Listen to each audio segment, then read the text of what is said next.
यह कहानी है एक घमंडी और निर्दयी साहूकार माधवन की, जो अपने गांव के लोगों पर हमेशा अत्याचार करता था। उसके पास बहुत पैसा था और उसके धन के सामने गांव के सभी लोग गरीब लगते थे। अपने पैसे के बल पर माधवन गांव वालों को तुच्छ समझता और उन पर अपनी ताकत का रौब दिखाता। गांव के लोग उससे डरते थे क्योंकि वह किसी पर भी अत्याचार करने से पीछे नहीं हटता था। उसकी वजह से कई किसान गरीबी और कर्ज में डूब चुके थे, लेकिन माधवन को इसकी कोई परवाह नहीं थी।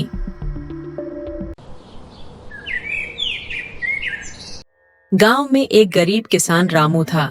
रामू ईमानदार और मेहनती था, लेकिन उसकी जमीन बंजर होने के कारण खेती-बाड़ी में उसका गुजारा मुश्किल से चलता था। एक बार रामू को अपने खेत में बीज बोने के लिए पैसों की जरूरत पड़ी। कई जगह कोशिश करने के बाद उसे कहीं से मदद नहीं मिली, तो आखिरकार वह साहूकार माधवन के पास पहुंचा। मालिक, मेरी फसल पिछले साल पूरी तरह बर्बाद हो गई थी। अब मेरे पास बीज के लिए भी पैसे नहीं हैं। अगर आप थोड़े पैसे उधार दे दें, तो इस साल मैं अपनी जमीन पर फसल बो सकूंगा। मैं आपकी पूरी रकम ब्याज सहित वापस कर दूंगा।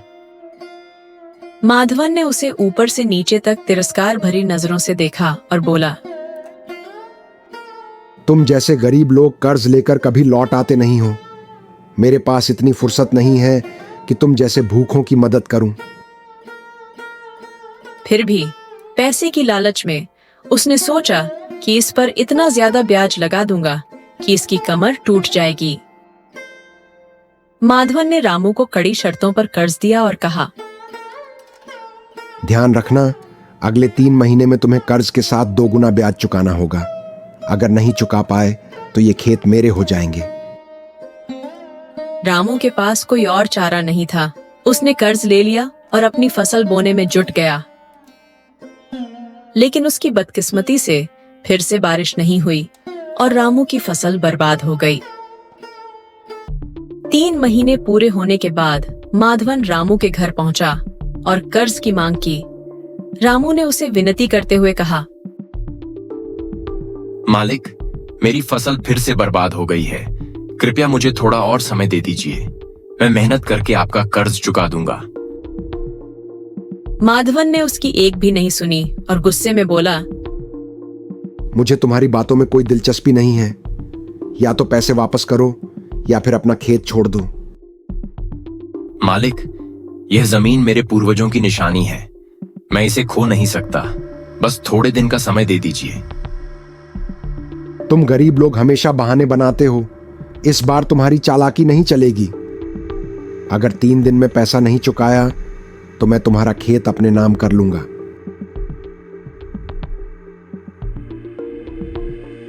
रामू निराश और बेबस होकर बैठ गया।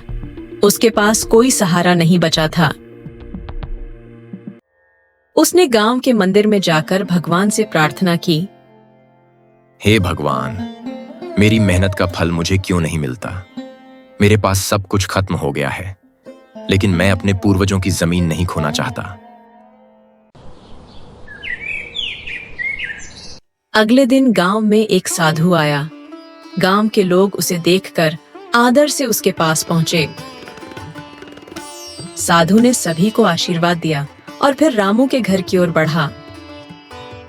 रामू ने साधु को प्रणाम किया और अपनी परेशानियों के बारे में बताया। साधु ने उसे आशीर्वाद देते हुए कहा, बेटा, ईश्वर पर भरोसा रखो। कर्म का फल हर किसी को मिलता है। समय पर सबका हिसाब हो जाता है।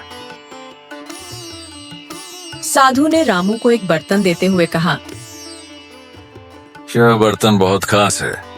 इसमें जो भी डालोगे वह 2 गुना होकर वापस आएगा। इसका सही उपयोग करना और किसी भी लालच में मत पड़ना।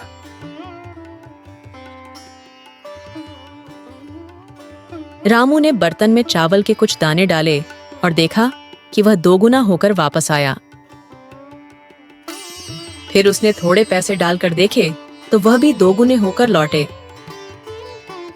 रामू के लिए यह किसी वरदान से कम नहीं था। उसने अपनी मेहनत और साधु के आशीर्वाद से धन कमाना शुरू किया और धीरे धीरे उसकी स्थिति सुधरने लगी। कुछ ही महीनों में रामू ने मेहनत और ईमानदारी से अपना सारा कर्ज चुका दिया और माधवन के चंगुल से खुद को छुड़ा लिया। वह अब पहले से कहीं बेहतर स्थिति में आ गया था। रामू की खुशहाली देखकर गांव के लोग भी उससे प्रेरणा लेने लगे और उसकी ईमानदारी की सराहना करने लगे। माधवन को रामू की बदलती स्थिति देखकर हैरानी होने लगी। उसने सोचा, रामू इतना अमीर कैसे हो गया? जरूर उसके पास कोई गुप्त खजाना है। मुझे किसी भी तरह यह जानना होगा। उसने रामू से उसकी तरक्की का राज पूछने का निश्चय किया। एक दिन माधवन रामू के घर गया और उसे समझाने लगा। रामू, तुम अब अमीर हो गए हो। मुझे अपना राज बताओ, तुम्हारी इतनी तरक्की कैसे हुई? रामू ने साधु के दिए चमत्कारी बर्तन के बारे में उसे सब कुछ सच सच बता दिया। माधवन की आंखों में लालच आ गया। अगर मेरे पास यह बर्तन आ जाए तो मैं सबसे अमीर बन जाऊंगा। उसने रामू से वह बर्तन खरीदने की पेशकश की। रामू ने पहले मना किया, लेकिन फिर माधवन के बार बार अनुरोध करने पर उसने उसे बर्तन दे दिया। माधवन ने सोचा कि इस बर्तन से वह अमीर से अमीरतर बन जाएगा। उसने बर्तन में सोने के सिक्के डालना शुरू कर दिया। पहले कुछ दिन बर्तन में सिक्के दोगुने होकर लौटते रहे, लेकिन माधवन का लालच खत्म नहीं हो रहा था। उसने और अधिक सिक्के डाले, लेकिन उसका संतोष नहीं हुआ। अगर मैं इसमें अपनी पूरी संपत्ति डाल दूं, तो सब कुछ कई गुना होकर वापस आएगा। उसने अपनी हवेली की सारी संपत्ति, सोना चांदी, पैसे सब बर्तन में डाल दिए। लेकिन जब उसने देखा तो बर्तन ने कुछ भी वापस नहीं दिया। उसे समझ में नहीं आया कि क्या हो गया। उसने बार बार कोशिश की, परंतु बर्तन में डाला हुआ सब कुछ गायब हो गया। वह घबराकर चिल्लाने लगा, यह क्या हो गया? मेरी सारी संपत्ति कहां चली गई? माधवन की सारी संपत्ति उस बर्तन में समा चुकी थी। अब उसके पास कुछ भी नहीं बचा था। उसकी हवेली भी बिक गई और वह दर दर की ठोकरें खाने पर मजबूर हो गया। वही लोग जिन पर वह कभी अत्याचार करता था, आज उसकी हालत पर हंसने लगे। गांव के लोग बोले, जैसा उसने किया वैसा ही उसका अंजाम हुआ। जैसे कर्म किए वैसे ही भरना पड़ा। रामू, जिसने अपने अच्छे कर्मों और ईमानदारी के बल पर सुखी जीवन प्राप्त किया था, गांव में आदर के साथ रहने लगा। उसने माधवन की मदद करने की भी कोशिश की, लेकिन माधवन को अपने कर्मों का फल भुगतना था। यह कहानी हमें सिखाती है कि जीवन में कर्म का महत्व है। दूसरों के साथ बुरा करने का परिणाम बुरा ही होता है, जबकि अच्छे कर्म और ईमानदारी से हमेशा सुख समृद्धि प्राप्त होती है।